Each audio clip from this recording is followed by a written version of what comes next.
We are continuing in this treatise on the good habits, the virtues, all the way through question 70 of Prima Secunda, and this is question 58. There are 5 articles, and it's very interesting and, again, very practical because it talks about moral virtue in relationship with the passions, and oftentimes when we hear the word passion, we think of this, which certainly is one example of passion, the passion of, romance or eroticism or whatever you might say. The word eros in Greek has to do with that romantic type of love, but there's a whole lot of other ways that we can be passionate, right? In fact, you remember there are the concupiscible passions, there's the irascible passions, and so when we go into the moral virtues and then in relation to the passions, what exactly is the relationship? And some pretty interesting information comes out of this. So I hope you enjoy this as much as I have enjoyed it. So the first article says whether moral virtue is a passion. Which to me is an interesting question because I don't think many people think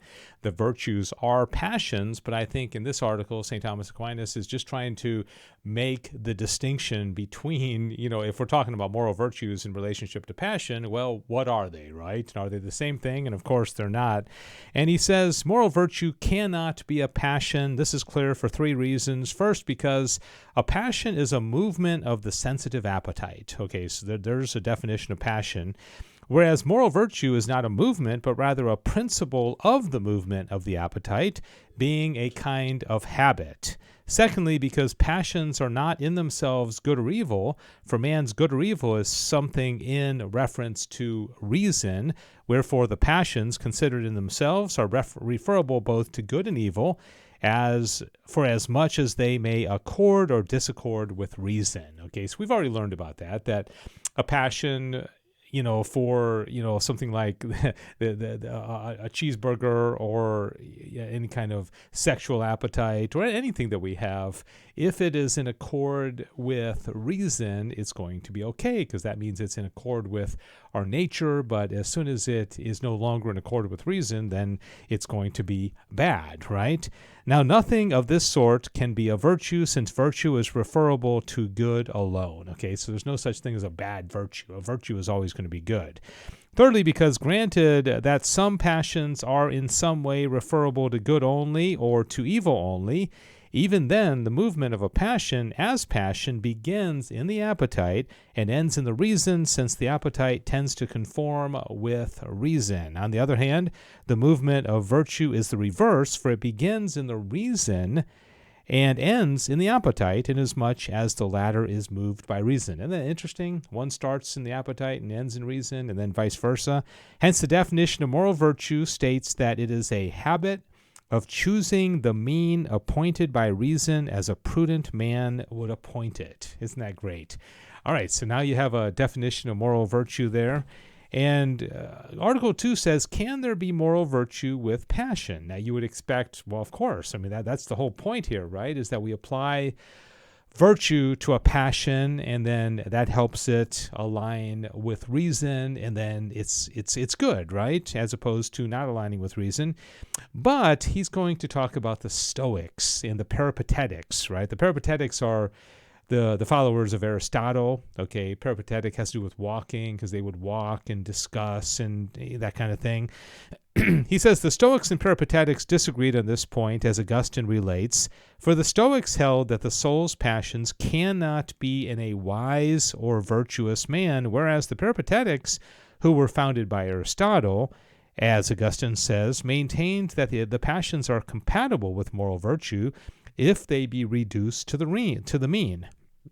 Because the Stoics, though through not discriminating between the intellective appetite, that is the will, and the sensitive appetite, which is divided into irascible and concupiscible, did not, as the Peripatetics did, distinguish the passions from the other affections of the human soul in the point of there being movements of the sensitive appetite, whereas the other emotions of the soul, which are not passions, are movements of the intellectual appetite or the will. So the Stoics did not make a distinction between the 2 levels of the soul, one being intellect and will, and the other one being the sensitive appetite, right? I guess they kind of lumped it all together. but only in the point of the passions being as they maintained any emotions in disaccord with reason. These emotions could not be in a wise or virtuous man if they arose deliberately, while it would be possible for them to be in a wise man if they arose suddenly. Okay, so now you're seeing the distinction between Aristotle and the Stoics, right? Because in the words of Aulus Gellius, it is not in our power to call upon the visions of the soul, known in its fancies, and when they arise from awesome things, they must needs disturb the mind of a wise man, so that he is slightly startled by fear or depressed with sorrow, insofar as these passions forestall the use of reason without his approving of such things or consenting thereto. So the Stoics made a distinction between something that comes on very quickly without any kind of deliberation or use of reason. It just kind of takes a person over. Accordingly, if the passions be taken for inordinate emotions, they cannot be in the virtuous man, so that he consent to them deliberately, as the Stoics maintained. But if the passions be taken for any movements of the sensitive appetite, they can be in a virtuous man, insofar as they are subordinate to reason. Hence Aristotle says that some describe virtue as being a kind of freedom from passion and disturbance. This is incorrect, because the assertion should be qualified. They should have said virtue is freedom from those passions that are not as they should be as to manner and time. Okay, so it's an interesting distinction that he's making between the Stoics and Aristotle and the Peripatetics. And of course, Aquinas is going to be more in line with Aristotle than he's going to be with the Stoics. Article 3 says whether sorrow is compatible with moral virtue. I found this very interesting, because you're thinking, well, gosh, if you're virtuous, then you're not going to be sorrowful, right? So they do seem like it seems like there could be an argument that they would be incompatible with each other. He says, Augustine says, the Stoics held that in the mind of the wise man there are three good passions in place of the three disturbances. Instead of covetousness, desire. Instead of mirth, joy. Instead of fear, caution. But they denied that anything corresponding to sorrow could be in the mind of a wise man for two reasons. Okay, so the Stoics did not believe that you could be virtuous and sorrowful at the same time, or wise. First, because sorrow is for an evil that is already present. Now they held that no evil can happen to a wise man, so man's only evil is vice, which cannot be in a virtuous man. But this is unreasonable, says St. Thomas, for since man is composed of soul and body, whatever conduces to preserve the life of the body is some good to man, yet not his supreme good, because he can abuse it. Consequently, the evil which is contrary to this good can be in a wise man and can cause him moderate sorrow. Again, although a virtuous man can be without grave sin, yet no man is to be found to live without committing slight sins. A third reason is because a virtuous man, though not actually in a state of sin, may have been so in the past, and so he is to be commended if he is sorrowful for that sin.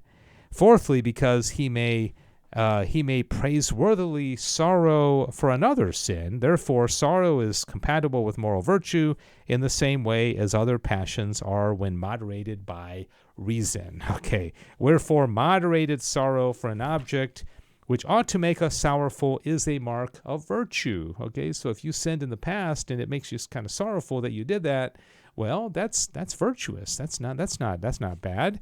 Article 4 is much shorter. It says whether all moral virtues are about the passions. Moral virtue perfects the appetitive part of the soul by directing it to good as defined by reason. Okay, there's the definition again. Now, good as defined by reason is that which is moderated or directed by reason. Consequently, there are moral virtues about all matters that are subject to reason's direction and moderation. Now, reason directs not only the passions of the sensitive appetite, but also the operations of the intellectual appetite, otherwise known as the will, which is not the subject of a passion. Therefore, not all the moral virtues are about the passions, but some are about passions, some about operations. Okay, so the will, being the higher part of the soul, is not going to be subject to passions because those are different aspects of the human person. All right, finally, Article 5, whether there can be moral virtue without passion. He says, if we take the passions as being inordinate emotions, as the Stoics did, it is evident that in this sense, perfect virtue is without the passions. But if by passions we understand any movement of the sensitive appetite, it is plain that moral virtues, which are about the passions as about the proper matter, cannot be without passions. The reason for this is that otherwise it would follow that moral virtue makes the sensitive appetite altogether idle, whereas it is not the function of virtue to deprive the powers subordinate to reason to their proper activities, but to make them execute the commands of reason by exercising their proper acts. I think what he may have had in mind here perhaps is like the teaching of Buddhism, which the purpose is to extinguish the passions, right? That's nirvana, is that when we have no passions left, there's nothing, you're just in this state of whatever without any passions at all. And I think Thomas is saying, no, the passions are not inherently bad. They're not something that we're trying to extinguish, right? Wherefore, just as virtue directs the bodily limbs to their due external acts, so does it direct the sensitive appetite to its proper regulated movements. Those moral virtues, however, which are not about the passions but about operations, can be without passions because they have to do with the will. Such a virtue is justice because it applies the will to its proper object, to its proper act, which is not a passion. Nevertheless, joy results from the act of justice, at least in the will, in which case it is not a passion. And if this joy be increased through the perfection of justice, it will overflow into the sensitive appetite insofar as the lower powers follow the movement of the higher. Wherefore, by reason of this kind of overflow, the more perfect a virtue is, the more does it cause passion. Okay, so passion is going to make its way in there one way or another. Well, thanks for watching. This has been Article 59 is what that should say, 59 of the Summa Theologia, and about the moral virtue in relation to the passions. God bless. Thanks for watching.